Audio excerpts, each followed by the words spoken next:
Hey guys, so YouTube had contacted me and told me that unfortunately I was in violation of some copyright infringements. So over the course of what'll probably be the next 2 weeks, I'll be re-editing and uploading the videos that I can.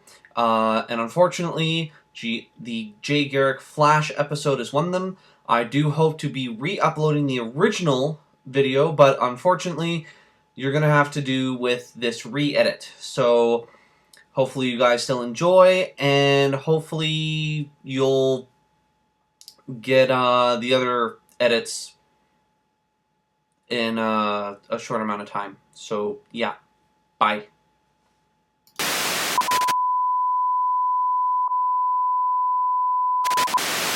That's right, kids. Today we're going to be talking about The Flash. Just like the previous season, I figured it'd be kind of our thing to kick off each season with a Golden Age Justice Society character. Especially because none of you, aside from Noah, who wasn't supposed to take part in this, took part in the vote that we had on our channel. No, not a History of Comic Heroes channel, the main channel, TV Pop Culture. So with that being said, let's get into Jay Garrick the Flash. Oh, I'm sorry, did you think I was talking about Barry or Wally? Well then. Jay Garrick was created by writer Gardner Fox, among many other things, and artist Harry Lambert. The character first appeared in the first issue of the series Flash Comics in 1940, published by All American Publications, who would later become DC Comics. He was soon featured in All-Star Comics as part of the Justice Society of America. In 1941, he got his own solo book, All Flash.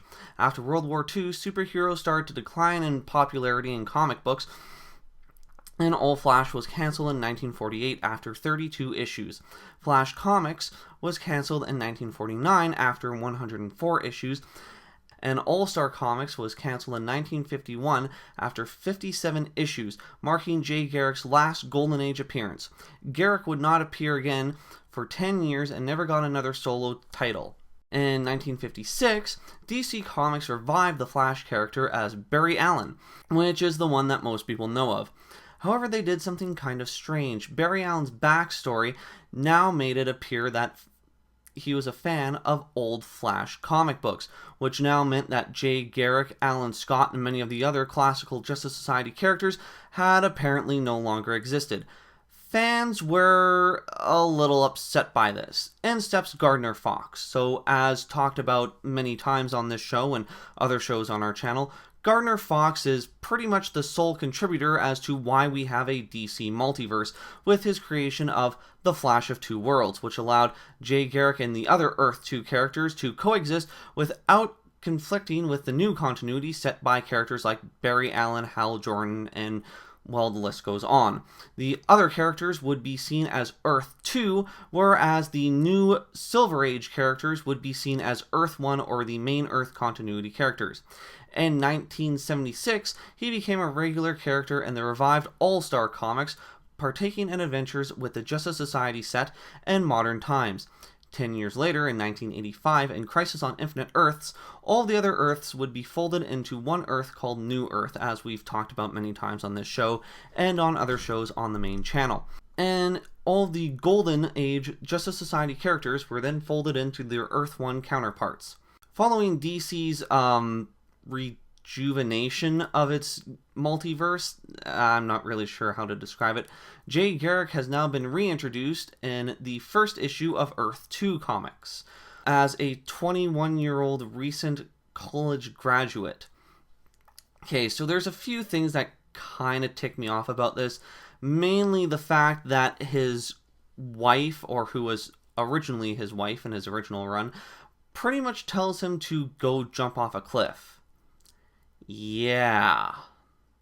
Also, Mercury, which, yes, at least as far as I'm aware, is where he got his powers the first time, appears and tells him that he is dying, which doesn't make any sense considering that Mercury is a god, as in Mercury, the messenger of the gods. Okay.